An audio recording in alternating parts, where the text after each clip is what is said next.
الحمد لله رب العالمين، وأشهد أن لا إله إلا الله الملك الحق المبين، وأشهد أن سيدنا وحبيبنا محمدا رسول من رب العالمين. يا رب، لقد ظلمنا أنفسنا ظلما كثيرا ولا يغفر الذنوب إلا أنت، فاغفر لنا الذنوب والأوزار، وقنا برحمتك شر الأشرار وكيد الفجار، برحمتك يا عزيز ويا غفار.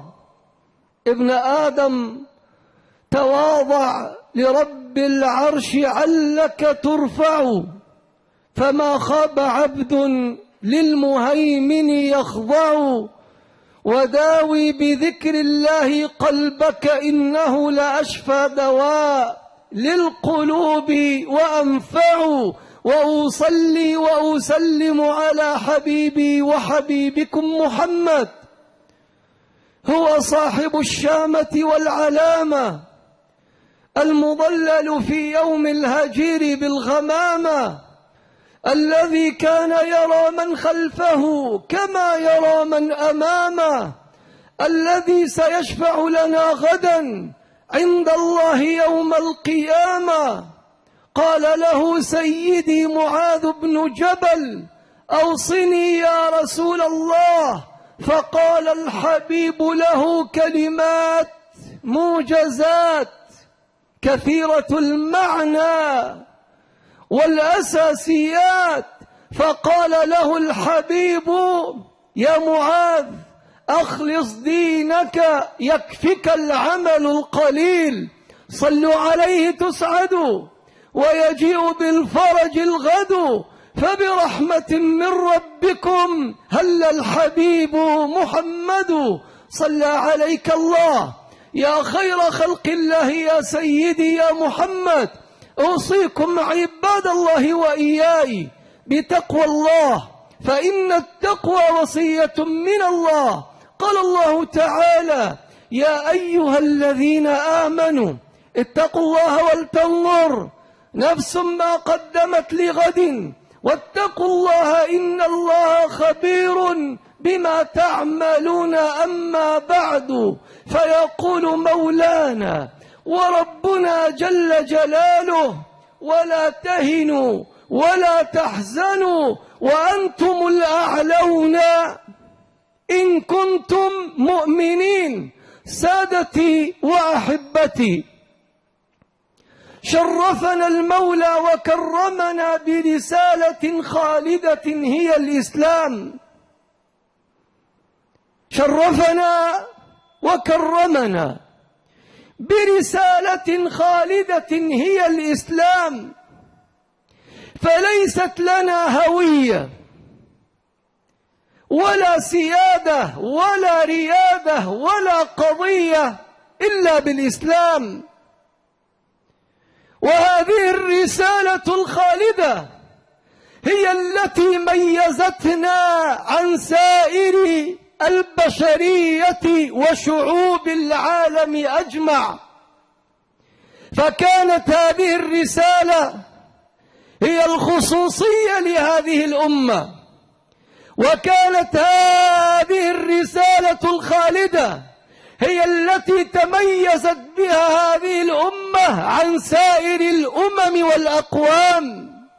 ولذلك فإن الغرب لا يريد منا اليوم عبقريات في الفنون والآداب، ولا ينتظر منا صناعات، ولا ينتظر منا اختراعات، ولا يريد منا اكتشافات، لأنهم سبقونا في هذا المضمار، بل وإنما سبقونا إليه بعناوين وأجيال عاليات. لا يريد منا هذا، بل وإنما يريد منا هذا الذي تميزنا به وخصنا المولى جل جلاله به، فكانت تلك لنا هوية. فإما أن تحمل بصدق وأمانة، وإما أن تهمل وتطرح، فإذا أهملت وطرحت لن ترى لهذه الأمة بغير هذه الهوية أي احترام وأي تقدير أو مكانة. ولذلك انظر إلى الأحوال من المشرق إلى المغرب، إذا بهم أصبحوا مكفخة الأمم لأنهم تركوا هذه الرسالة الخالدة، تركوها فأصبحوا لا يحترمونها، فأصبحوا لا يعرفون قدرها، فأصبحوا لا يريدون لها بالا.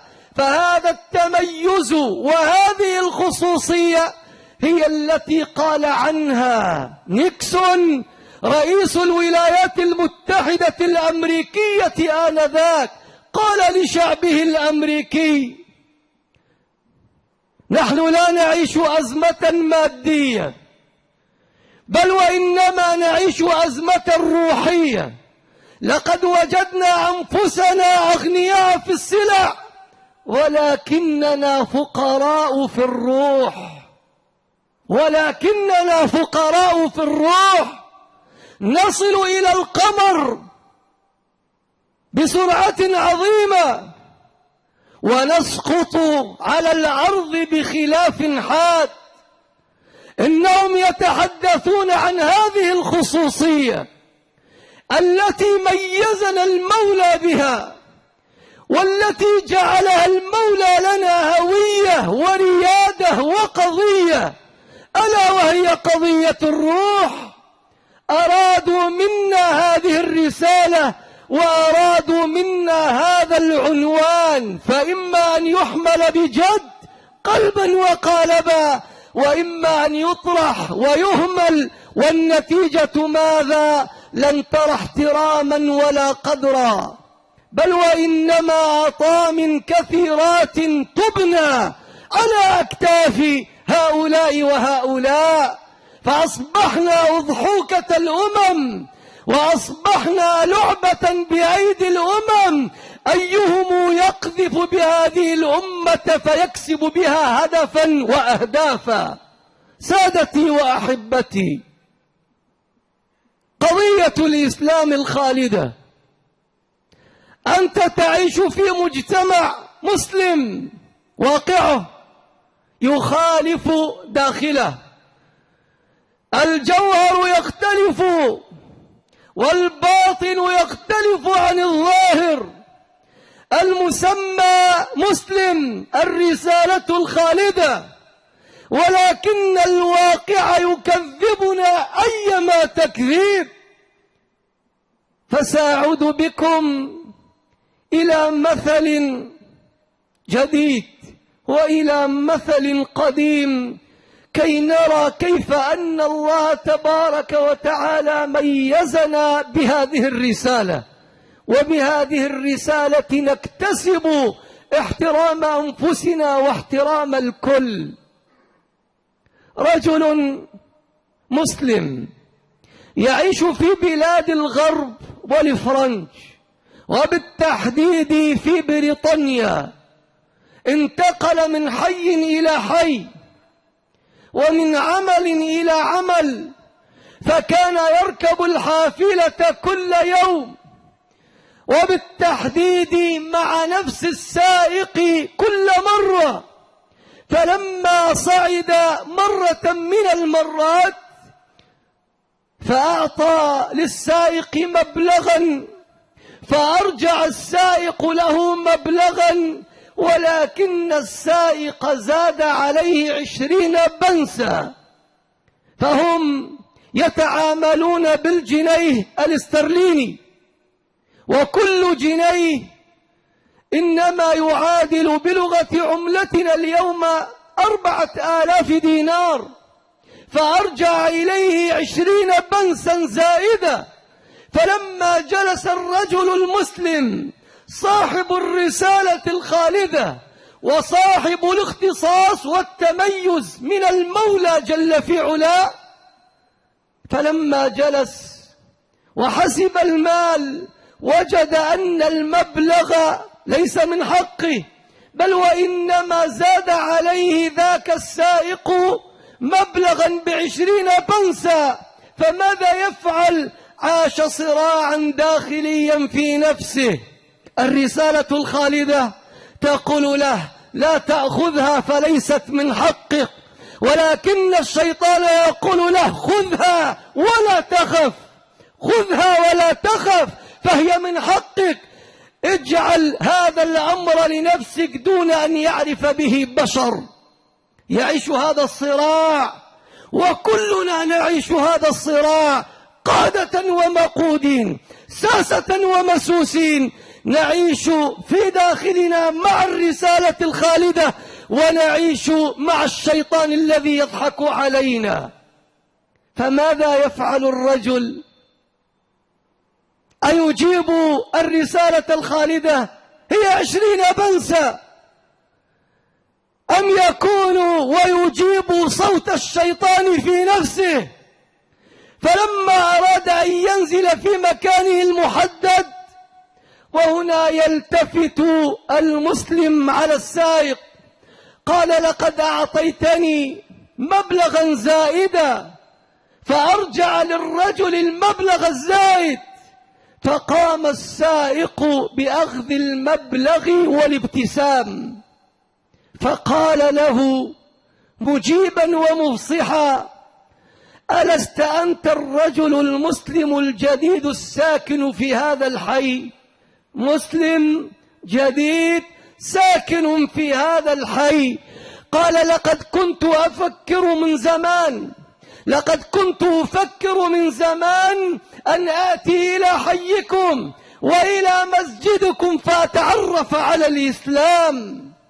فلما نزل صاحبنا، ولما نزل صاحب الرسالة الخالدة التي يحمل هذا الاسم المميز، ضعفت قواه وكاد يسقط على الأرض، فاستند إلى عمود، ثم بعد ذلك نظر إلى السماء ونادى وناجى الحضرة العلية وقال: يا الله، لقد كنت سبيع الإسلام ب20 بنسا، لقد كنت أبيع الإسلام ب20 بنسا، لقد كنت سأبيع هذا الإسلام ب20 بنسا. اسألوا أنفسكم هذا السؤال: كم بعنا هذا الدين مرة ومرات؟ كم بعنا هذا الدين بتمرة؟ وذاك أجلكم الله ببولة يضعها في فرج امرأة لا تحل له، وذاك باعها بنملة، وذاك باعها بنملة. وهكذا كم مرة بعنا هذا الدين بتمرة وتمرات. يبكي والدموع تنزل على وجنتيه ويقول: يا الله، لقد كنت سأبيع هذا الدين ب20 بنسا. هذا مثل جديد لمن يحمل الرسالة الخالدة، وإلى مثل من يحمل الرسالة الخالدة من أجدادنا وأسلافنا، من يفعلها، من يعملها. محمد بن سيرين رحمه الله تعالى كان من كبار التابعين الذي اشتهر بتفسير المنام والرؤى. محمد بن سيرين كان تاجرا المعية، يملك مالا وفيرا، مالا كثيرا، وتاجر ذات مرة بالعسل، وكان العسل وهو سائل يوضع آنذاك في البراميل، فجاءته بضاعة وكل ماله اشترى به عسلا للتجارة والزيادة والريادة. وقبل أن يكون تاجرا كان صاحب رسالة، كان صاحب هوية، كان صاحب قضية. هذا الرجل جاءت بضاعته من أقاصي الأرض، فوجد العمال أجلكم الله أن فأرا قد سقط في إحدى هذه البراميل، نجاسة وقعت في برميل من البراميل. والنجاسة أجلكم الله إذا وقعت في سائل أي مائع تطرح كلها، وإذا وقعت في جامد كالدهن مثلا تطرح وما حولها. هناك الفرق. إذا كانت المادة مائعة وسائلة وقعت في نجاسة تطرح كلها لتخلل النجاسة في جميع أجسامها وأجزائها. وإذا كانت المادة جامدة كالدهن مثلا تطرح النجاسة وما حولها فقط. وكان العسل مائعا سائلا وقعت فيها فأرة، فلما أخرجوا تلك الفأرة وقالوا له يا سيدي لقد وقعت في برميل من البراميل هذه النجاسة، قال اطرحوها. فلما رجعوا نسوا ذلك البرميل فلم يعرفوا أي البراميل هي. أكثر من 500 برميل، كل ماله كل تجارته، ولكنه كان يملك رسالة فأمر العمال بماذا؟ بأن يهرقوا العسل كله. كل تجارة لا بد أن تطرح. فقيل له ستكون فقير بعد أن كنت غنيا. قال لئن ألقى الله تعالى بالفقر خير لي من أن ألقاه بماذا؟ بشبهة أو حرام. من يفعلها اليوم؟ وكلنا الناس الحرام، شرينا لهم الدواء المفسد. كل بضاعتنا أصبحت اليوم لا ترى فيها حلالا، إنما غذيت بالحرام من كل جانب. وهنا أهرق الإضاعة كلها. ثم قيل له إنها فأرة وإنها برميل واحد، لأنه يريد أن يلقى الله تعالى بالطهر والنقاء وبرسالة سيد الحبيب وسيد القلوب محمد عليه الصلاة والسلام. ثم قال له كيف فعلت ذلك؟ قال هذا ذنب كنت أنتظره منذ 40 عاما. ذنب كنت أنتظره منذ 40 عاما. لقد قلت لرجل يا فقير فجاء اليوم الذي جعلني فيه المولى فقيرا. هكذا كانوا يتعاملون قلبا وقالبا. أصحاب رسالة لا يبالون بمال الدنيا بالا، لأنهم كانوا يحملون خير الدنيا والآخرة للناس. فنرجع اليوم فيا ترى هل نكون على شاكلتهم وأمثالهم؟ أما عظموا أنفسكم بالتغافل ولا نبالي أشرقنا أم غربنا. ولا تهنوا ولا تحزنوا وأنتم الأعلون متى؟ قال إن كنتم مؤمنين. هذا هو الشرط في النجاح وفي الفلاح. اللهم إنا نسألك ولعلها ساعة الإجابة.